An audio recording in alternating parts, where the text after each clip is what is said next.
This is KNEB.TV Ag News from the Western Hearing Clinic Ag Desk. Western Hearing Clinic, the Panhandle's choice for better hearing, helping you hear what matters most. From a territory to a state, Nebraska is celebrating its 150th birthday this year, and KNEB Ag will be looking back throughout the year at the farmers, ranchers, technology, and more, which grew the Panhandle of Nebraska to what it is today.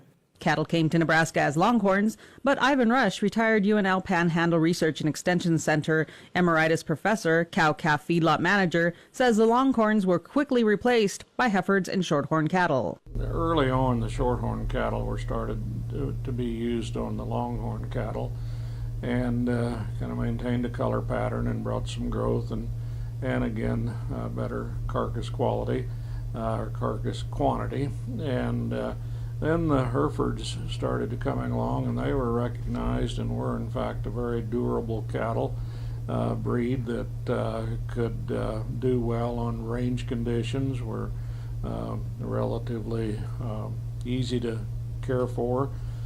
Rush says it was the Nebraska corn which led to another change in the ranchers' herds. Concentrated feeding of corn became much more popular, and the quality of the beef, the marbling of the beef, became a bigger issue, or a bigger demand for the marbled beef, or the high quality beef.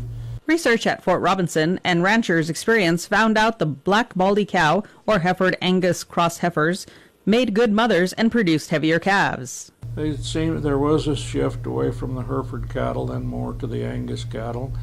Shorthorn was not as a prominent breed in the earlier years, but I think that again, and then as the black baldy cow, the Hereford Angus cross cow, became popular, then people started to discovering and bringing in the continental breeds from the European, the real fast growth cattle.